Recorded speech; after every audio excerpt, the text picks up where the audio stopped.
ఆట ఆడారు, కానీ ఆట నియమాలు మార్చలేకపోయారు. ఆయన పదవిలోకి వచ్చిన 2 ఏళ్లలోనే ఆయన మంచితనం సమాధి అయిపోయింది. దొంగల్ని క్రియేట్ చేశారు. ధనుకి చెక్ పెట్టడానికి డెప్యూటీని, వాడికి చెక్ పెట్టడానికి హోమ్ని, ఇలా వాళ్ళు దోచుకుంటూ పోతుంటే ఏమనలేక ఇక తను కూడా దోచుకోవడం మొదలుపెట్టారు. అసలు పెద్దనానికి తెలుసమ్మా ఇవన్నీ? తెలుసుగాని పట్టదురా. ఆయనకి అహం, కులం పిచ్చి. ఈ రాష్ట్రాన్ని ఆయన వంశం వాళ్లే పాలించాలి అంతే. అది ఎలా చేస్తున్నారనేది ఆయనకనవసరం. ఆయన తమ్ముడిని చంపించింది ధను అని తెలిసినా కూడా ఊరుకుంటారు కానీ వేరే ఎవరిని సీఎం కానియ్యడు, నిన్ను తప్ప. నీకా ఛాన్స్ ఉందిరా. ఆయన కొడుగ్గా నీకా ఛాన్స్ ఉంది. అందుకే చెప్తున్నాను. నేను వెళ్ళి మాట్లాడతాను మీ పెద్దనాన్నతో. నువ్వు సీఎం అవురా. ఈ ఆట నియమాలు మార్చి ఆయన చేయలేకపోయారు, నువ్వు చేయి. చూడు, అవినీతిని అంతం చేద్దామని, కుల వ్యవస్థని నాశనం చేద్దామని ఏవేవో ప్లాన్లు ఆయన రాసుకున్నారు, అనుకున్నారు. కానీ ఏం చేయలేకపోయారు. ప్రజలు చచ్చిపోతున్నారా, విసిగిపోయారు ఈ నాయకులతో. ఒక చిన్న హోపేరా వాళ్ళకి, ప్లీజ్. ఆ రోజు నాకు నిజంగా సిగ్గేసిన రోజు. ఏదో చిన్న పంపుకాడు గొడవ చిలికి చిలికి దళితులకి పెద్దాయనకి యుద్ధంగా మారింది. ఆవేశంతో రెచ్చిపోయిన పెద్దాయన ఆ ఊరంతా తగలబెట్టించాడు. ఏదో కాంప్రమైజ్ చేసే పెద్దాయన. కాంప్రమైజా? నువ్వు సీఎం ఇవ్వరా? ఆ మాట అంటే నీకు సిగ్గులేదు? సంతోషించాలే. స్టాఫ్ని, ప్రెస్ని, సెక్యూరిటీని అందరిని తీసుకెళ్ళిపో. పెద్దాయన, ప్రభుత్వానికి ఇదొక మచ్చ అవుతుంది. ప్రజలు మనల్ని క్షమించరు. అట్లాగే తలంచు కూర్చో. వాళ్ళు బాగా బలిసిపోయి ఉన్నారు. రేపు నీ పెళ్ళం మీద కూడా చేయేస్తారు. రై, నీ బలగంతో చెప్పు, ఆ ధనంజయ గారిని సీఎం చేసేస్తాను. ఆ క్షణం నా పక్కనున్న పోలీసు వాళ్ళకి ఒక్క మాట, ఒక్క చిన్న సైగ చేసిన ఈ రాష్ట్రంలో మరెక్కడా కులాల పేరుతో మారణహోమం జరిగేది కాదేమో. కానీ ధైర్యం చాలేదు. పెద్ద ఆయన కోపం తట్టుకోలేమన్న భయం. 1000 కోట్ల వరల్డ్ బ్యాంక్ అప్పు కోసం ఏమీ సంబంధం లేని తెల్లవాళ్ల కాళ్ళు పట్టుకోవాల్సి వచ్చింది. గట్టిగా ప్రయత్నించి బ్లాక్ మనీని వెలికి తీస్తే మన రాష్ట్రంలోనే 1 సంవత్సరంలో 1,00,000 కోట్లు కలెక్ట్ చేయొచ్చు. కానీ చేసేవాళ్ళెవరు? రాజకీయం అంటే డబ్బు, బంధుత్వాలు, కొనడం, అమ్ముడుపోవడం. ధనుంజయ్ డిప్యూటీ కలుస్తున్నారు, నా భార్య తమ్ముడు కూడా. 30 ఏళ్లకే సీఎం అవ్వాలని ధనుగాడు అడిగితే పెద్దాయన నవ్వు ఊరుకున్నాడు. ధనుగాడు సీఎమ్మా? 30 ఏళ్ళు, 3 రేప్ కేసులు, డిగ్రీ లేదు, తాగుడు, తిరుగుడు, గ్యాంబ్లింగ్, డ్రగ్స్. ప్రజలన్నా ప్రజాస్వామ్యం అన్న అర్థం తెలియని లోఫర్. వీడు సీఎం క్యాండిడేట్. నా అర్జున్ ఉంటే బాగుండేమో.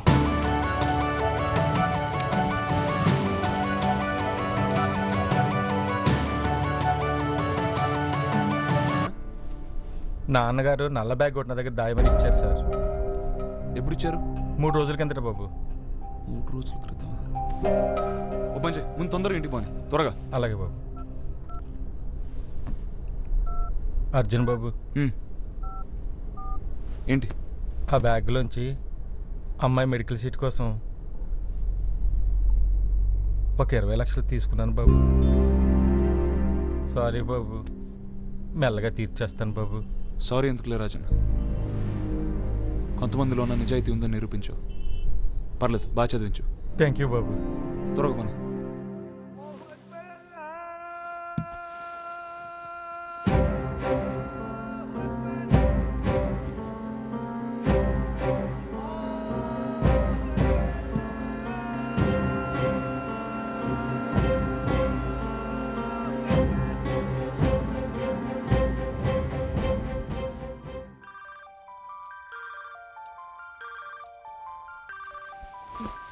అజీ phone.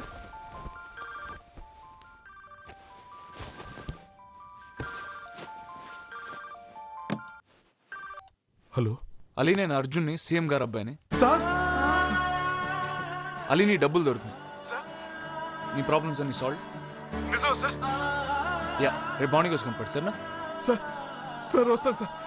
Thank you sir. Sir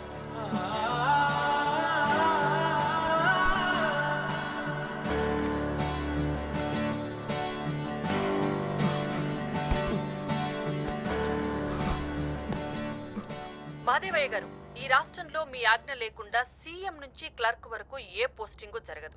మీరేమో మీ కులానికి మీ కుటుంబానికి చెందని వారిని అధికారంలోకి రానివ్వరు. మరి రాష్ట్రంలో నిమ్న వర్గాలకు న్యాయం జరిగేది ఎప్పుడండి? అయినా మీకెందుకంత కులపిచ్చి? చూడు రాణమ్మా, ఎవరికి వాళ్ళు వాళ్ళ సామర్థ్యాన్ని బట్టి వాళ్ళు ఒక వృత్తిని ఎన్నుకున్నారు. వాళ్ళు చేసే వృత్తిని బట్టి ఇదిగో ఇడి కులపోడు అన్నారు. అంతేగాని ఇప్పుడు ప్రత్యేకంగా మనం చేసింది ఏం లేదు. కాబట్టి అధికారంలో ఉండేవాడు అధికారంలో ఉండాలి, చాకిరి చేసేవాడు చాకిరి చేయాలి. అప్పుడే మన మానవ మనుగడలో ఒక క్రమశిక్షణ ఉంటుందని నా భావన. అంటే మీరు చెప్పేదాని ప్రకారం ధనంజయ్కి తప్ప ఈ రాష్ట్రంలో ముఖ్యమంత్రి అయ్యే అవకాశం వేరెవ్వరికీ ఉండదంటారా? ఉండదండి, అది మా కుటుంబ జన్మ హక్కు. రాణి, వాట్ డూ యూ థింక్? ఛీ, నా అభిప్రాయం కూడా అదే. వార్తలే కాదు, అభిప్రాయాలు ఉంటాయి. వాచ్ వి న్యూస్. మునుస్వామి ఎక్కడున్నాడు కనుక్కోమని. ఏంట్రా? ఏం లేదు మాయా, 10 రోజులు అమెరికాకి వెళ్తున్నాను. డబ్బది కొంచెం కావాలి. ఆ కొబ్బరి తోట కూడా అమ్మేసేయండి. ఏంటి, ఏమైనా కంపెనీలో పెట్టబోతున్నావా? అలాంటిదే మాయా, కొంచెం క్యాష్ అర్జెంట్. నో ప్రాబ్లం, 2-3 రోజులు అరేంజ్ చేస్తాను. ఇలాగే ఒకసారి.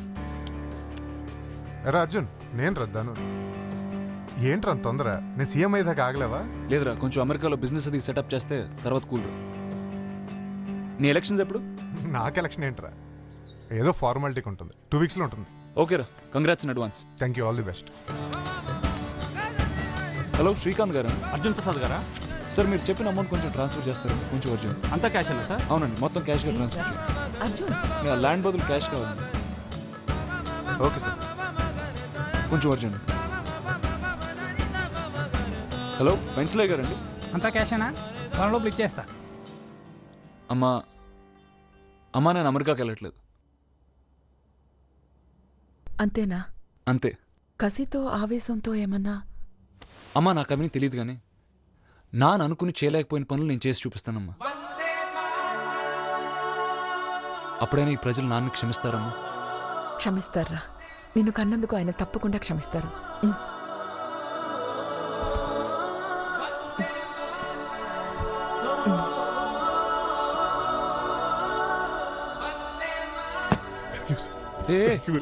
ఏంటిది?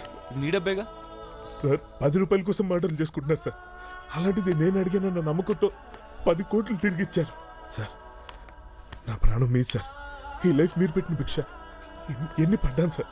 మా నాన్నగారు నాకు ఇచ్చిన నా సొంత భూమిని కాపాడుకోవడం కోసం అడ్డమైన వెదవులకి లంచాలు ఇచ్చుకుని కుక్కలా తిరిగాను సార్.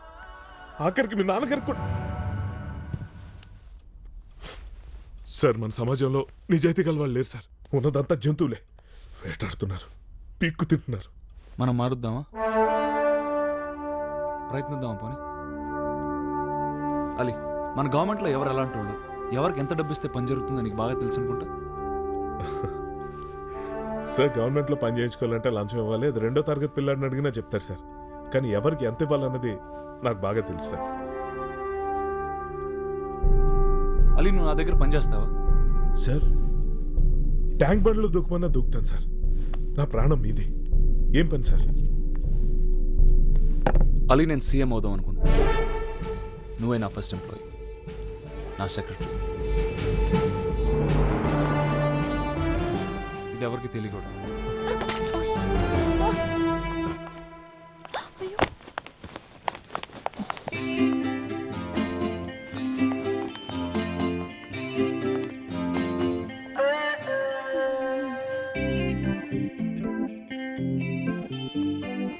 వాటర్ తాగుతావా? చాలా పెద్ద న్యూస్. నేనేమో ఇంటర్వ్యూ కోసం వచ్చాను, కానీ దిస్ ఇస్ టూ గుడ్. నా బాస్ గారు జుట్టు పీక్కొనే చచ్చిపోతాడు. నాకు ప్రమోషన్ గ్యారంటీ. చూడమ్మా, నీ పేరేంటన్నా? రత్న. రత్న ప్రభా. చూడు రత్న, ఈ న్యూస్ పబ్లిక్ కాదు. ఈ విషయం కానీ హింట్ కానీ సీక్రెట్గా ఉంచాలి. నువ్వు కొంచెం సైలెంట్గా ఉండాలి. సైలెంట్గా ఉండాలా? కుదరదు. అసలు సైలెంట్గా ఉండడం మా బ్లడ్లోనే లేదు. అది కాదు రత్న, నీకెంత కావాలో చెప్తే. రత్న ప్రభని కొంటారా? నేను మీడియాలో పనిచేస్తున్నాను, పాలిటిక్స్ కాదు. పోనీ గిఫ్ట్ అనుకో. చూడు, ఇక్కడ నువ్వు విన్నది చూసింది బయట మాట్లాడకుండా ఉండడానికి ఎంత కావాలో చెప్పు.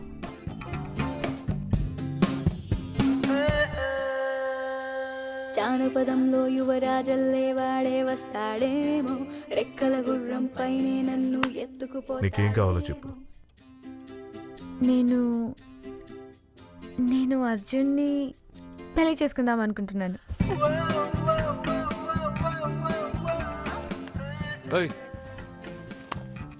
చూడు రత్న, చూడు రత్న, దేశం చాలా క్లిష్ట పరిస్థితిలో ఉంది.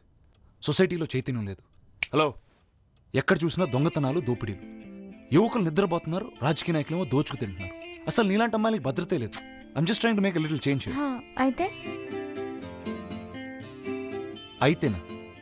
అయితే ఒక రెస్పాన్సిబుల్ సిటిజన్ గా నువ్వు నాకు సహకరించాలా లేదా? నాకేంటి అర్జున్, ఈ దేశం నాకేమిచ్చింది? నేను ఇవాళ చచ్చిపోతే నాకు పిఎఫ్ కూడా దొరకదు. అలాంటి దేశానికి నేనెందుకు నా జీవితం తాకట్టు పెట్టాలి? మాకు డైలాగ్స్ వచ్చలే. Okay, jokes apart. నీకు నా గురించి ఏం తెలుసు? నేను అలాంటి ఉన్నావు, తాగుబోతున్నావు, తిరిగిపోతున్నావు. ఎక్స్క్యూజ్ మీ అర్జున్, సీఎం కొడుకు పందైనా నాకు ఫర్ యువర్ ఇన్ఫర్మేషన్ నాకే కాదు, ఈ దేశంలో ఏ ఆడపిల్లకైనా ఓకే. కానీ నాకు ఓకే కాదు కదా. కానీ అర్జున్, నీకు చాయిస్ లేదు కదా, అందుకేగా మనం ఈ డిస్కషన్ పెట్టుకుంది. సరే సరే, టెన్షన్ పడుకు. నేను ఒక ఐడియా చెప్తా. మనం ఇద్దరం ఒక కాంట్రాక్ట్ చేసుకుందాం. నువ్వు సీఎం అవగానే మనం పెళ్లి చేసుకుందాం, ప్రొవైడర్ ఇద్దరికి ఓకే అయితే. అంటే సీఎంని నేను ఫుల్గా పటాయిస్తానమాట. పడ్డావంటే పెళ్లి, లేకపోతే 50 crores ఇవ్వాలి. ఓ 10 దగ్గర సెటిల్ చేసేద్దాం. ఓకే చూడు రత్న, ఒక 5 లక్షలు ఇస్తాం. నేను సీఎంతో మాట్లాడుతున్నాను, నీతో కాదు. చెప్పు అర్జున్. హే, ఫీల్ అవుకు.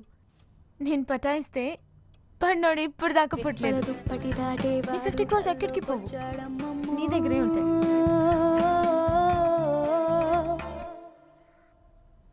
నాకు 3 పోర్ట్ఫోలియోలు కావాలి. ఇప్పుడున్నది ఒకటే కదా. చూడండి ధనంజయ్ గారు, మీరు సీఎం అవుతున్నారు. ఎందుకు, ఏంటి, మీ అర్హత ఏంటని నేను అడిగానా? లేదే. నాకు కావాల్సిందని అడిగాను. తర్వాత మీ ఇష్టం, ఆలోచించుకోండి. ఏంటి బాగా తయారయ్యో? గుడికి వెళ్ళి వచ్చాను. బొట్టు అలీ, జ్యోతి అపార్ట్మెంట్స్కి వెళ్ళు, హనుమాన్ గుడి దగ్గర. ఓకే. నీ పేరుని అర్చన చేయించాను, నీ గోత్రం తెలీదు ఏంటి?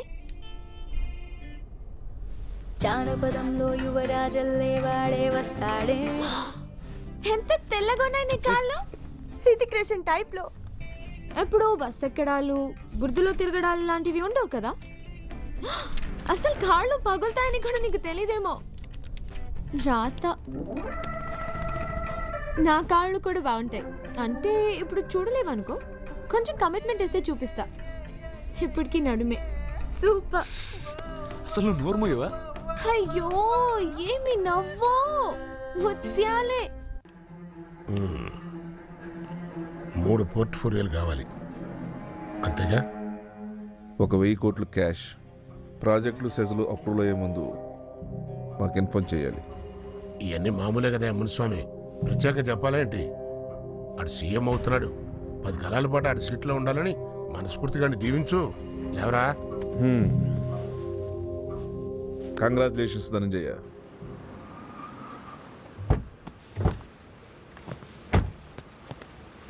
సార్, మీరు ఇక్కడే ఉండండి, నేను ఇప్పుడు నేను రానా? నో.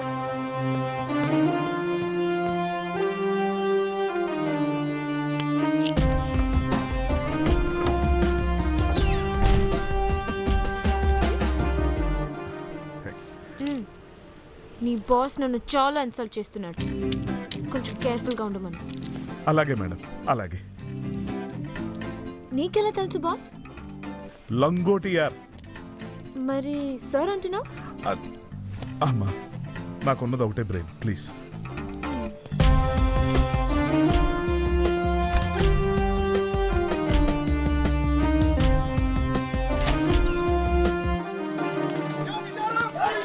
ఏం లేదయ్యా, పెద్ద ఆయన ఊళ్ళోకి వచ్చాడు, ఏదో మర్యాదగా కలుద్దామని వచ్చాను. జస్ట్ లంచ్ మీటింగ్, రాజకీయాలు ఏం మాట్లాడలేదే.